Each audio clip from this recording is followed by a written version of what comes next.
With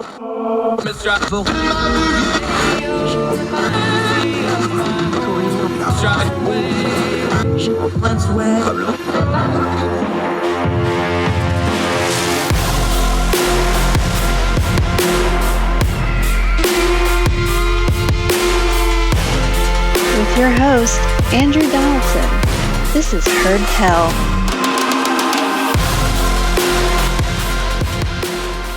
It's Twice on Sunday. That's Heard Tell Show's recap of the week that was. Get you ready for the week that is a-coming. I'm Andrew Donaldson. Thank you so much for joining us wherever you are across the street or around the world. We had 5 great guests this past week, and we kicked off the week talking a little politics. If you remember, the first thing in the path to the presidency is the Iowa caucuses. Well, that was kind of a disaster in 2020, and a lot of folks are wanting to change that, including the Democratic Party. They had a full front page spread in the Washington Post recently about that very issue. So we do what we always do. We're going to turn down the noise. We're going to skip the national narrative. We're going to go out to Iowa. We're going to talk to our friend John Deeth. Now, he's actually been a party representative for the Democratic Party. He's been an election official for a long time, and he's worked on organizing the caucuses for almost 20 years. He's the perfect guy to talk about this. And a couple other things are involved out there as well. Was 2020 as bad as it looked on TV? He gets into why the caucus, what it was supposed to be, what it turned out to be, what it could be in the future. More importantly, whether or not they could get rid of it even if they wanted to. How does that affect Iowa's first in the nation status in their long-running feud with New Hampshire? We also talk Iowa politics. Senator Chuck Grassley. People talk about Biden being too old. Chuck Grassley's 10 years older than him, and he's running for re-election. What's that about? Is it just part of a secession plan to handpick his successor in that office? We get into all this with Iowa expert John Deeth. It's a great conversation. It's a big fat information sandwich. You're going to love it. Good election information, good politics information right after this on Heard Tell. The optics were just horrible. You have a lot of cases, there's school gyms, places like churches in a lot of these cases. And they're just absolutely overflowing. We saw the optics of 2020 where you have, you'd have a church building, you'd have the auditorium and then the whole outside of the church. And then you have the line outside and they're trying to take TVs out there. Optically, it looked like chaos. On the ground, was it chaos? Was that an accurate depiction? Or was it just people trying to make the best of a bad decision and it just looked way worse than it was? I think, first of all, I don't want to throw the local volunteers under the bus. They do the best that they can with an impossible situation. The problem is that enough rooms that are big enough just don't exist. Once you get above about the size of a grade school gym that'll hold maybe 200 people, spaces are few and far between. The average Iowa caucus goer went to a caucus of 191 people, which has got that gym already pretty full. In my county, Johnson County, which is the most Democratic in the state, more than half our precincts were over 300 people. And the more new people that get involved who aren't familiar with the rules and the folkways, the more confusion there is, and the more, frankly, anger that there is. They don't understand why they have to stand around and wait so long when all they want to do is vote and go home. One of the complicating things is that the Republicans have a completely different set of rules that really pretty much are vote and go home. But the Democrats, everything in Democratic nomination politics is centered around proportional representation, which is why you're grouping into groups that have to add up to more than 15% of the room, and you have the realignment periods and things like that. But a lot of people just aren't interested in those things. They want to cast their ballot, have their vote for president recorded, and then go home and have an evening. Yeah, talking to John Deeth out in Iowa. Let's start there, though. 2020, the obvious thing happened is by the time they figured out who won the Iowa caucuses, we were already on to the next state. Actually, we were already basically into South Carolina by the time they got that sorted out. That's just not viable when these campaigns. I bet you could tell me right now which presidential candidates for 2024 are already starting to set up shop in Iowa, can't you? Like, they put so much time and effort into this. It's becoming a return on investment issue because the winners aren't really translating to the greater race. Plus the chaos involved. This seems like it's kind of in a bit of a death spiral, at least optically and nationally. Is that how it feels to you? Yeah, we've kind of had 3 strikes you're out with the results. It's just sheer bad luck. that Iowa's had 3 ties in a row, first in 2012 on the Republican side, and then in 16 and 20 on the Democratic side. And caucuses were never set up to have the kind of precise instant results that a state-run election does.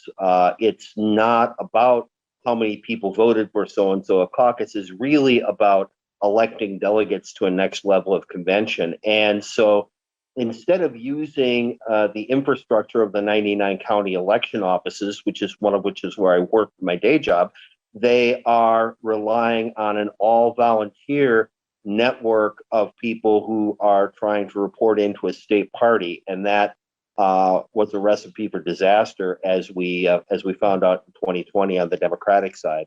Is it funny? I guess it's irony, though, is you talk about the way the caucuses became national because of the limitations of photocopying and ditto machines. That's the purple ink stuff for people like me old enough to remember it from. Mm-hmm. And as I say that, lots of us can smell that instantly from our school days. That was limiting that what got it. Is it kind of a little bit of an irony that the new technology, the limitations of that is the thing that might actually finally kill off the Iowa caucuses, at least in their traditional form? Well, there's a number of things that are combining to kill off the Iowa caucuses. And I recently told my county party that I'm not going to organize them anymore. I don't mind hard work, but I mind futile work. And I felt like I was enabling a process that just isn't right. The results reporting process was the biggest meltdown in 2020. I think the precinct volunteers did the best they could managing the crowds, although there were, sharp tempers because you're in a highly contested, highly competitive race. But people did the best they could, but then they couldn't report the results. Depending upon who you believe, that was either the Iowa Democratic Party's fault or the DNC's fault. I'm not going to go into the blame there. But the thing is, Iowa's already got an infrastructure of 99 election offices staffed by professionals who know how to count votes and report election results, and yet we're not using that. We're relying on a network of volunteers, and that just isn't. That's just not cutting it in the 21st century. Yeah, John Deeth out in Iowa joining us. We know there's a lot of pride involved. There's a lot of I don't know how you want to call it, but interstate rivalry with New Hampshire about who gets to go first. That's on the national level.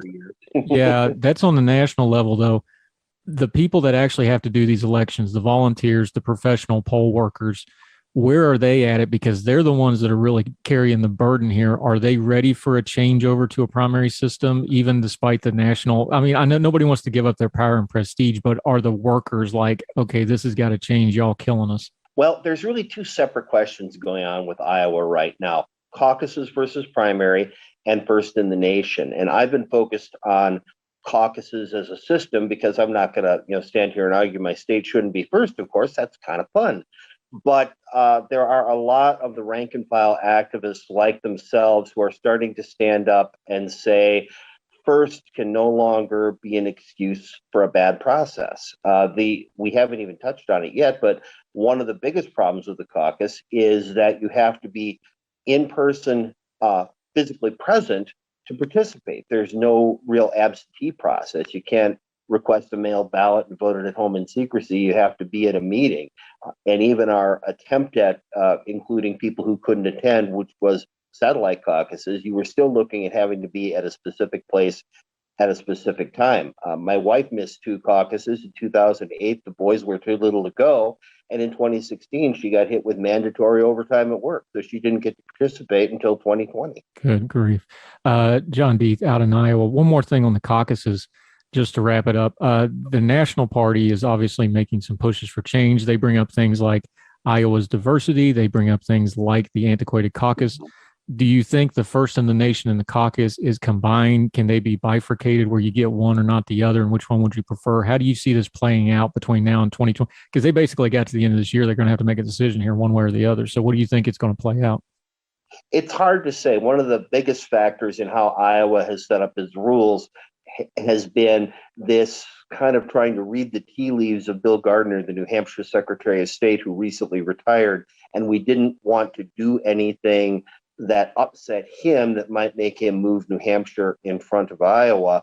The other issue is that Iowa's Republicans, who are in full control of the state government, likely will be for the near future, are not interested in changing anything about their processes. The Democrats cannot unilaterally enact a primary without a change in state law, and the Republicans don't want to change state law. So what I'm focused on right now is reforms that the Iowa Democratic Party can do that can make the caucuses something closer to a primary election. Now, I understand Iowa, there's this, we're too old, we're too white, we're not diverse enough. My only argument to that, and again, I'm not against my state going first, is Iowa is full of the kind of voters that the Democratic pack, if we're ever going to build a comfortable margin in national elections, if we're ever going to keep control of the Senate, we're going to have to win back rural voters. But first, and the caucuses are separate questions. My priority is dealing with the caucus process. A bad process can't be an excuse anymore just because we want to stay first. Yeah, it's a good point, because if the process is bad, it really doesn't matter if you're first, second, or 50th, does it? Exactly. If you can't go because you had mandatory overtime, what good is being first? Yeah.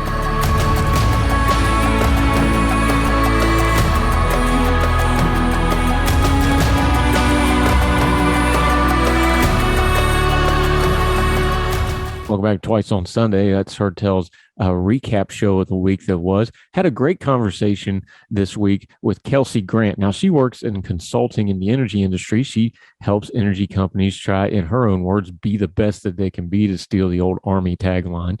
And she helps them reduce things like social risk. Well, what does that mean? Well, of course, anytime you're talking energy, you're also talking about politics and the environment. And we get into all those things with Kelsey Grant. She talks about how not only do we need to define what social risk management is and things like this, she also gets into terminology, how people on the right have recoiled from terms like carbon pricing, carbon taxes, things like this, and how they probably should do some reclaiming and redefining of the terminology that has just turned into buzzwords and stop reacting to the narratives of it and get into some of the policy, which could be good policy. And also, more importantly, that if you don't engage in these conversations at all, only one side's talking, that means only one side ever gets to do anything with the policy side of it. So we get into all this energy, the environment, a great conversation with another of our great Young Voices contributors, Kelsey Grant on Kelsey Grant on Hertel right after this. Is part of this a terminology problem? Because I've kind of gotten to the point studying this stuff where I'm very content to just say I don't know about a lot of the climate change stuff. I'm skeptical of the world's going to end in 5 years. You can miss me with all that nonsense. Is there a problem with pollution and stuff? Well, we know that. How much of it's man-made, how much of it's natural? But my thing is, I do care about conservation. I do care about, the environment on that level. I grew up out in the woods. I would like everybody to have that opportunity. I grew up in West Virginia, which is, pretty pristine as far as natural beauty goes compared to a lot of places. I like those places being preserved. Is some of it just nomenclature and terminology of like, hey, if you care about conservation and if you're more of a conservative person and you have the concepts of stewardship already kind of ingrained in you, you need to be in these conversations, because then you are the voice that's blunting some of that more radical, crazy stuff. Yeah, so there is a serious language problem when we talk about climate change. So obviously, climate change is seen as a progressive issue. And typically the only language we can recall when we think about climate, it's typically through progressive terms. And those terms are fine. They relate to a certain subset of the population. But when conservatives are trying to engage in the climate discussion, they really might struggle in relating to the problem. So if you hear me talk about climate change, you're not going to hear me talking probably about down with capitalism, that we need to destroy capitalism to address climate change. You might not hear me talking about justice as much. What you'll probably hear me talking about is, like you said, stewardship. I'm a deeply religious person. I will tie it back to my faith and creation care, stewarding what is good. And so that's the kind of language that resonates with me. And conservatives have this language, and you articulate it very well, that you care about conservation. But we just need more Republican proud voices using that language to discuss climate change. Now, to be fair to the conservatives that kind of recoiled some of this stuff, you said what has usually been a taboo topic in the past, but when you start saying the word tax and carbon tax and pricing and things like that, they naturally recoil and go, well, that's going to drive up costs. That gets government intervention. What's the retort to that? What's the explainer to that to try to get folks that, usually raising taxes is a non-starter with a lot of those folks on any reason, but obviously we have to have some taxes for some things. Why would this be a good place for that? Yeah, so this is a timely question in light of where energy and gasoline prices are right now.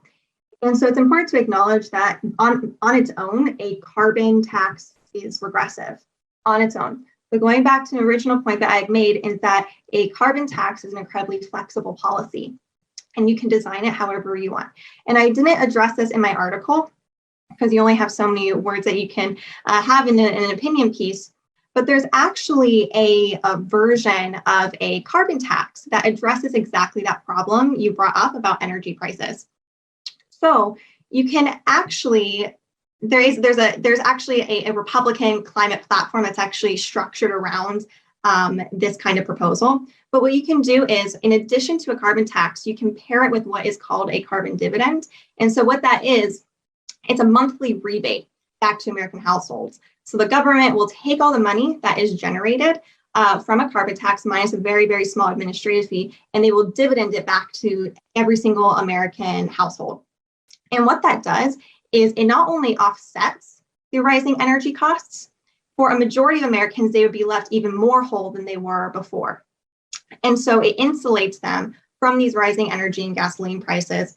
And what's even better is with that rebate or dividend, whatever you want to call it, each American is empowered and allowed to do whatever they want with it. They can use it to invest in their child's college education. They can use it to buy a gun. They can use it to buy an electric vehicle. They can use it to put solar panels on the roof. They can do whatever they want with it. But at the end of the day, it would insulate them and protect them from rising energy costs that a lot of people should and already are deeply concerned about.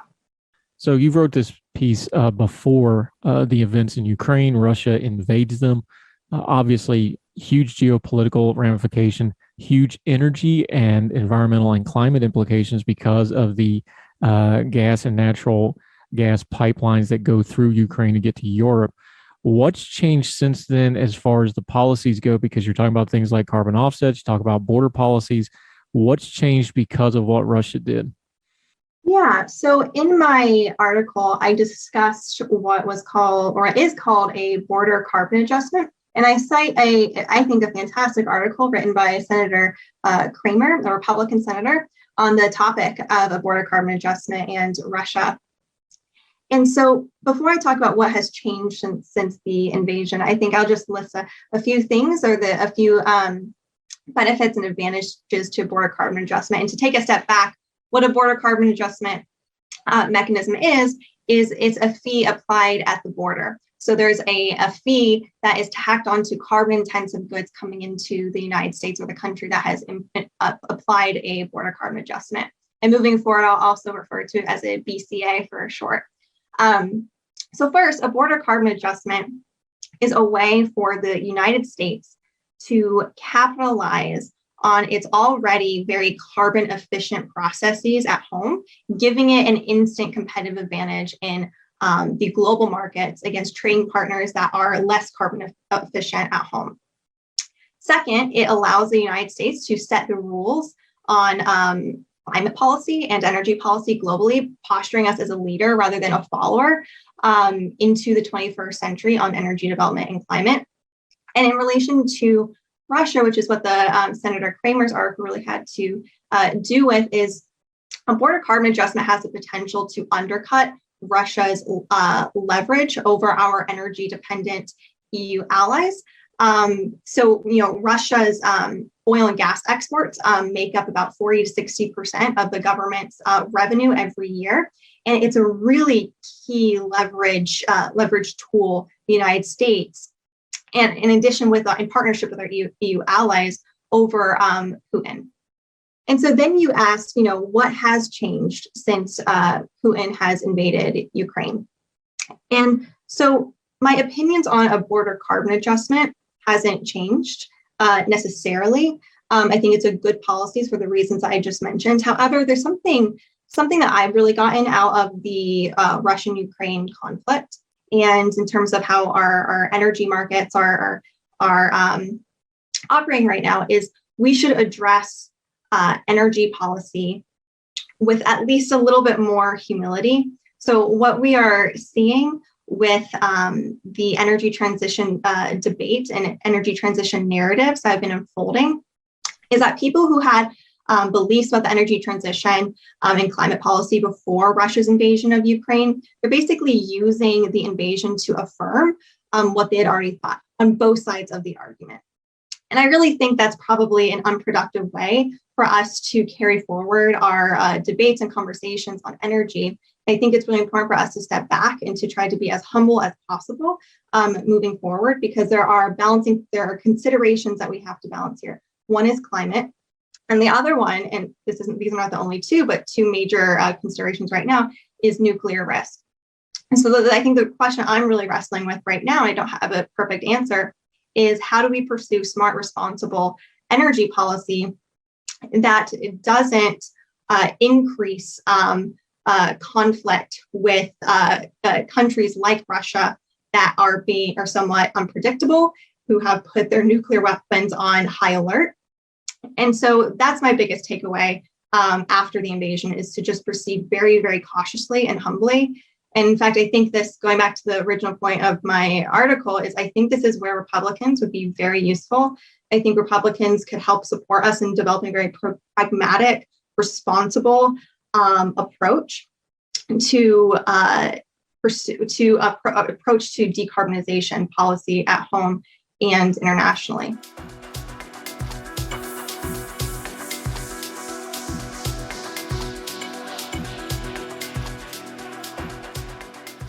Hi, welcome back to Heard Tell. Fun conversation with a new guest making their debut on this program, Lillian Tara. Now, she's a UVA student up in Virginia, and we wanted to talk a little education with her. And she was there for the Glenn Younkin election, which was dominated by issues involving education. But she's also a student of economics, and she talks a lot about economic issues. And we get into with education that education is like a lot of other things, both in the government and outside of the government. If you want the truth of what's really going on, follow the money. We talk about how people feel like it's icky to talk about money when it's education, because we want it to be this magical place where students go to learn and teachers are all altruistic and just want to teach. And there's no outside factors involved in that. But that's not the world we live in. Money rules everything. And if we're not going to talk about the economics of education, we can't ever address the issues with education. We get into all this with Lillian Tara, a great conversation, economics, education, a little bit of politics, whole lot of culture, whole lot about how things actually are, not how we want them to be. We get into that conversation on Heard Tell right now. Okay, you are an economics person. Anytime we talk about education and anytime we talk about education controversies, we got to talk about the money, though, because we all know that the predominant thing to try to fix education in America is let's throw more money at it. When it comes to these issues of trust, when it comes to issues of policy, though, money is not going to fix this. Hiring more teachers isn't going to fix this. You talked about flexibility being important to something we need to put into the system, but this is a system that's shown itself to be, of all things, the least flexible. Is there a practical way you can see to get into this, other than maybe they're going to have to address it as a funding mechanism? They're going to have to address it as a training mechanism. What do you see that practically they can try to do some flexibility in what has become a really, really big bureaucratic nightmare in the U.S. education system? Oh, well, I think there's never been a government program that wouldn't be perfect or improved with extra funding. I think the issue is that the systems that are set up and how the money is used are always going to waste it. And so I'm going to give a couple examples. One of them would be how teachers are hired and fired. So in a lot of districts, especially thanks to union interests, what we see is that teachers get pay rises based on seniority, and they get them as they age. That in no way guarantees competence. And there is no room for local principals, let's say, to hire and fire on the basis of competence alone, because you have all these state and local licensing laws, for example. And these serve as barriers to entry for perfectly good teachers otherwise. And this is an example that I always say that I find to be very wrong in terms of how hiring is, which is the fact that a doctor can't walk into a high school and ask to teach a biology course and be hired for that because he doesn't have a license for teaching. It is an example of how that requirement is weeding out some of the best teachers, because you don't need a teaching degree to be confident and competent in teaching a subject that you're clearly good at professionally. And reducing those barriers would open up the field for a lot of wonderful teachers from untraditional avenues that we haven't considered before. And I think that is desperately needed. You mentioned in your writing there was 3 executive orders that Glenn Younkin issued pretty much on day one, give or take. We talked about a couple of them already, but one of the other ones, when you're talking about installing confidence in the school system, parents were talking about they want more transparency. Well, one thing that got pointed out was and even before COVID, but COVID really pushed this forward, things like syllabuses, things like lessons plan. Almost all school systems now have some sort of an online system, whether it's PowerSchool, Blackboard, Ingenuity. There's a couple of different ones. Almost all of them have some kind of online thing. Kind of some of the argument on that was, well, that's trending that way anyway.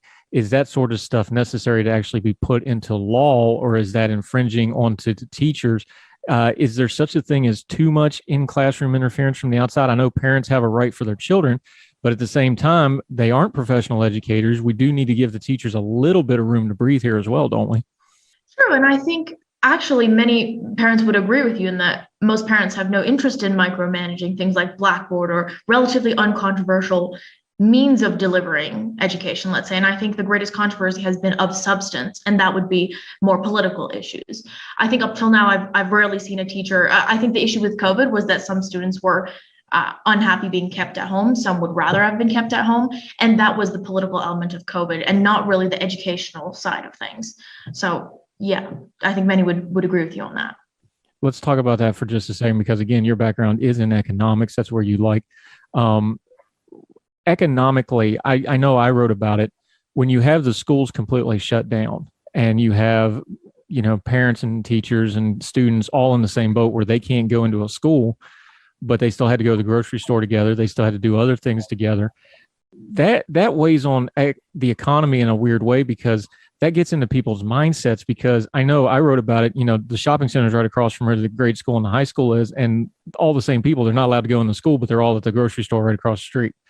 That sort of a mentality, that gets into the economy a little bit, doesn't it? When you just break a routine like going to school every day, or a lot of parents that were maybe part-time workers while their kids are in school, now they got to be home all the time.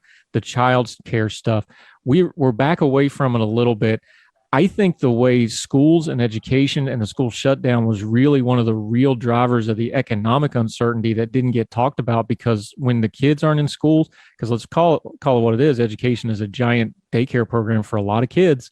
That's a massive disruption to the economy. And I don't think we talked about it enough, because when the parents don't have certainty about their child care and their children, there's just no way they're economically going to be spending like they normally are they? No, and that's a really, really good point, because ultimately, education serves 2 functions. One is education, perhaps in quotes, and the second is glorified daycare.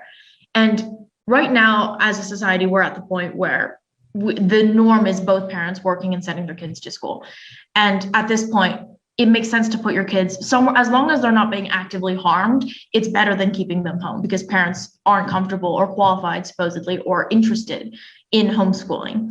And I think this is actually very interesting, because we should be looking at alternatives in terms of where kids could go other than the traditional school systems, because they have to be somewhere while their parents work. And so we have to recognize that this isn't just an issue about how kids are being taught, but how that's benefiting the parents. And so this is just as much a parent issue as it is the children. In many cases, people don't even care so much about the education as they do the fact that their kids are being occupied for 8 hours a day.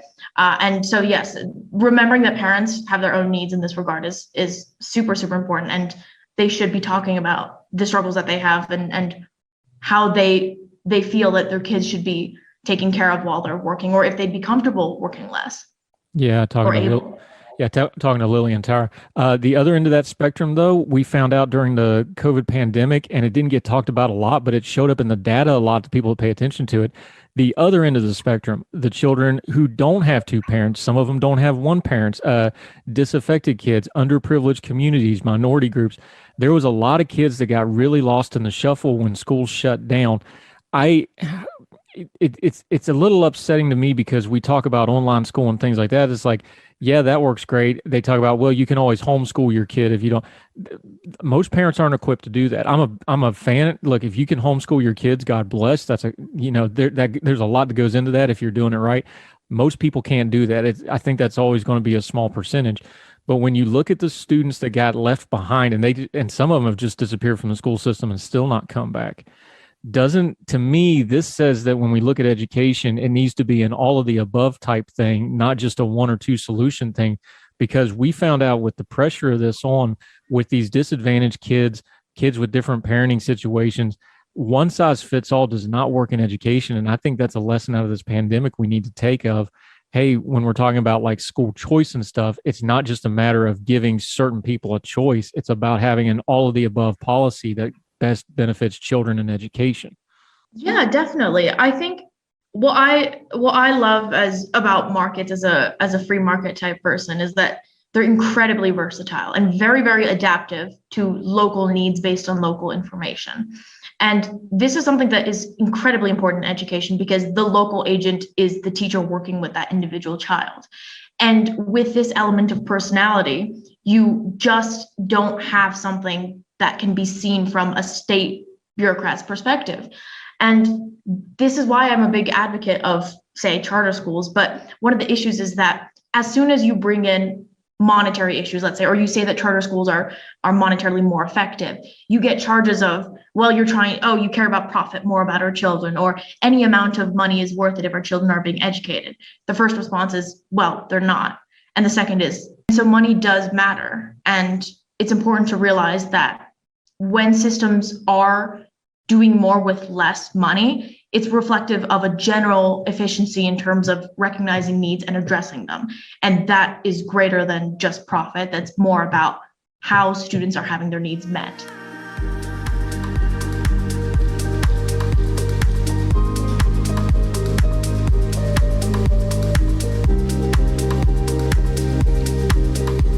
Welcome back to Twice on Sunday. That's Herd Tell's recap show of the week that was, and we had one of our absolute favorites this week. M. Carpenter. She's an attorney. She's the senior editor of ordinary-times.com. We couldn't do without her because in addition to being an attorney, she was an English undergrad.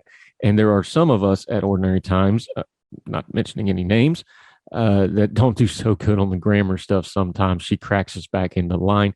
But she's going to put her lawyer hat on for us. We're going to talk about this Supreme Court nomination hearings for Ketanji Brown Jackson. We're going to talk about the silliness of that one certain talking head once again bringing up LSAT scores. That's turning into kind of the new HIPAA on the social media feeds. It's something some people are using to try to sound smart, and they end up sounding really stupid because they don't know what it is. She does. She's going to explain it to us. Also, we get into something really important. All these big name hearings, all these big name judges, all these confirmation things, you can read all that yourself, right? She'll get into that, talk a little bit about how we can read these opinions and get a feel for these judges for ourselves. We don't have to take anybody else's word for it. The great M. Carpenter on Herd Tell right now.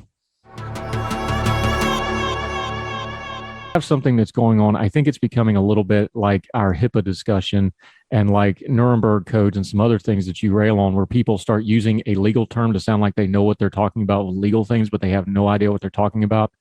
That guy that has that program that I don't like to talk about is once again bringing up and demanding that we see Judge Jackson's LSAT scores. Would you please slowly, with small words for the people from Logan and the folks out in Overflow that couldn't get into the service, what the LSAT is, what it isn't, and what it does and does not apply to? Sure. The LSAT is the law school aptitude test. It's basically the SATs for law school that you take, and after you finish college and you're trying to get into law school, you take the LSAT. It's an entrance exam. It's nothing more than that. It has nothing to do with one's aptitude to be a judge, or their knowledge of the law, or how they apply the law. There are no legal questions on the LSAT. There's no they don't assume any pre-knowledge of the law when you take the LSAT. It's more of reading comprehension. My favorite part of it is logic puzzles. Those that say there are 5 people sitting at a table. The person in red is sitting next to Jim. Jim is not wearing blue. The blue is sitting at the end. Things like that. You got to figure out what order the people are sitting in. Logic puzzles. Love those. That's what the LSAT is. So to be demanding the LSAT scores of a Supreme Court nominee is like asking for the SAT scores when somebody's applying for a job. They may want your college transcripts, they may want your grades, but no one asks what your SAT scores were unless you're trying to get into college. So it's really seems like a pathetic reach if that's the best they can do is, well, you won't tell us what your LSAT scores were. That's pathetic. Wait a minute. Now, there's no legal questions on the LSAT. No, because this is a test you take before you go to law school. They don't expect you to know anything about the law before you go to law school. This is just sort of are you smart enough to be successful in law school? That's the point of this. Can you comprehend? Can you logically parse the facts and come up with a conclusion that makes sense? It has nothing there is no legal questions on the LSAT. So why even bring that up? I know the answer. This is a rhetorical question because, insipidous dullards want to lie to you and make it sound like there's something insidious here when there is not. I kind of compare it to I was in the military. So you take an ASVAB, a lot of high school students do. You take the ASVAB, it's a placement and to tell people you're, try to get some insight into your abilities, but that had absolutely nothing to do with my military career. It had nothing to do with the rank I achieved. It had nothing to do with how I performed my duties. The SAT, ACT, we've had a lot of discussions over that. I don't even know what to say about it. It's just so insipidly stupid to demand the LSAT. Is it just a legally? That's why I compared it to you ranting about HIPAA. I think it's just really people wanting to sound smart when they're not. And in this particular case, with this particular talking head who knows well and good that it's nonsense, trying to fool people into thinking you're saying something legalese when it really isn't. Exactly. And this is another instance, and it baffles me that people don't understand this, of people who know better that think you don't know better. And they are counting on you not knowing better, which means basically he thinks his audience is stupid. So there's no other way to explain it for me. You have to think your audience is stupid to say something like that and expect it to be influential to the people who are hearing it. And why is he doing this? Because best I can tell, he can't find anything else. That it's just such a reach that I can't fathom why else he would be going for that angle of things. And I'll just add that if Judge Jackson, I believe she went to Harvard, I'm going to say that if she did release her LSAT score, it would probably be pretty darn good. Yep.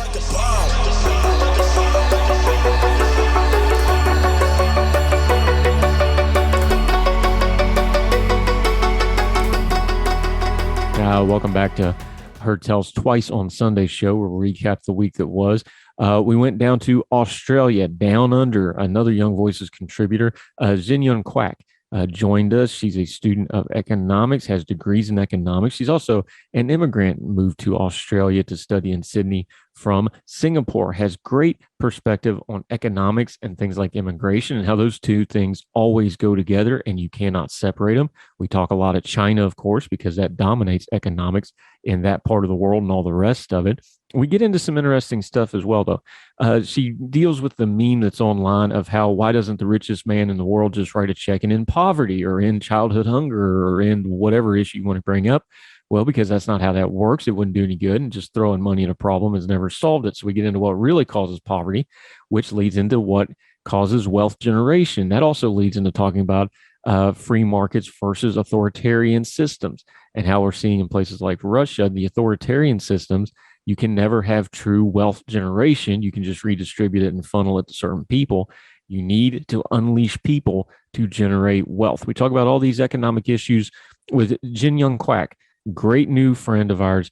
Enjoyed this conversation immensely. I think you will too, and you can hear it right now on Heard Tell. So somewhere like Russia, we found out now once they start putting sanctions on, the system collapses pretty quickly because it's all cronyism. It's not really a bottom-up innovative society. How much does government pressure or a dictatorial pressure in these cases talk about how that affects wealth generation? Because it'll affect a lot of wealth for a very, very small amount of people, but it's because the system is just funneling money. It's not actually generating wealth in the way like an America does, or like the England and Europe of the last century did. These places where we've seen great, Japan of the last 60, 70 years, Germany post-World War II, these places that really explode in economic growth and economic freedom. You're not getting that in a dictatorship or an autocratic society because you just can't, can you? No, you just can't. And I think a really good example is China. In the Mao Zedong era, there was a cultural leap, and it actually ended in a huge massacre of innocent lives, and that's because of dictatorship. So China only started to become an economic powerhouse when they started embracing parts of capitalism. And who knows how much they can achieve if they fully embrace the free market. But in recent news, we can see that the current President Xi Jinping, he is looking to tighten reins. He's hunting down on the wealthy, the affluent, and I think it's only a matter of time before we see China experiencing what they experienced during Mao Zedong's era. Now, the thing with China is they've got a built-in advantage on the world economic stage that's letting them kind of be the exception to the rule about that, is because they have a workforce of 750 million people. They have a workforce of 750 million people, that are, for all extensive purposes, pretty much under government control. They can control where they work, where they put their industry, these things. And that has been the real secret to the economic might of China. And I don't think people talk about it, that a lot of it's just a sheer math problem of like, hey, we've got the biggest workforce in the world, and we also have complete and total control of that workforce. Yes, and it is simply quite. I think China itself is a very interesting topic, but at the same time, I do think that if the president of China were to carry out even more restrictive policies, it will the sheer mass of the country will not be able to help the economic progress. And I think we can see that from history. During Mao Zedong's era, there were a lot of people as well, but they were still living in poverty. And when you look up a lot of when you look up people who have survived the Cultural Revolution, you will find that they have learned to embrace capitalism in Western countries, and it doesn't help that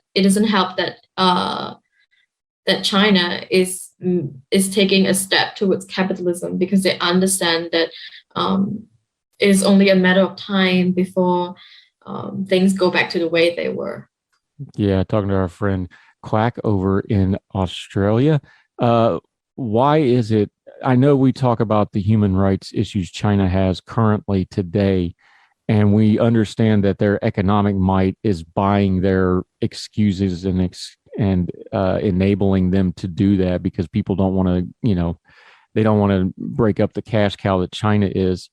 Why isn't something, you talked about the Cultural Revolution, the Great Leap Forward is quite possibly the greatest single human caused disaster and extinction of people and life in the history of the world. And we don't really talk about that much.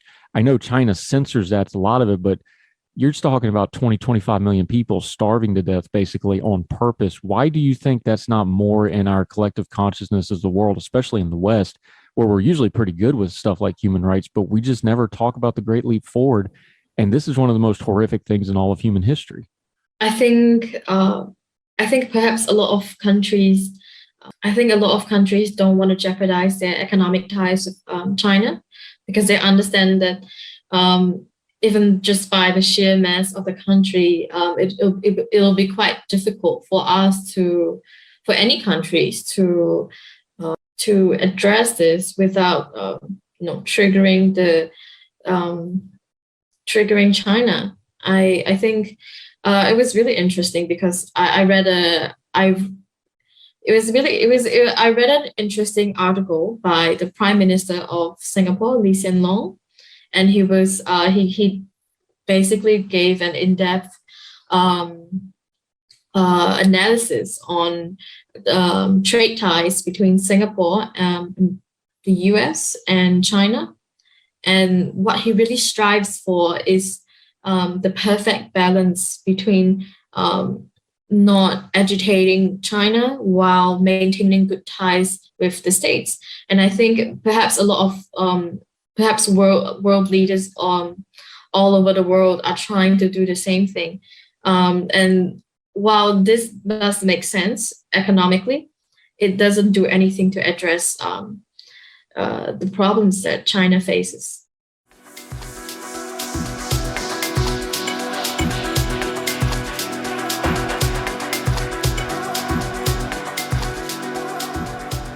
That'll do it for this edition of Twice on Sunday. We do this every Sunday. We recap the week that was and the guests that we had. We'll have a brand new episode of Heard Tell out tomorrow. Every weekday, you get a new episode of Heard Tell. If you're subscribed, it's free to subscribe. It only costs you a click. You can do it on YouTube. You can watch us every morning, or on any of the podcast platforms. You can listen at any time. We also have a partnership with the radio, Big Talker Networks. They have a Facebook feed if you want to watch the live video or any of the archived episodes on the video page of Facebook. It's also a great way to share the program.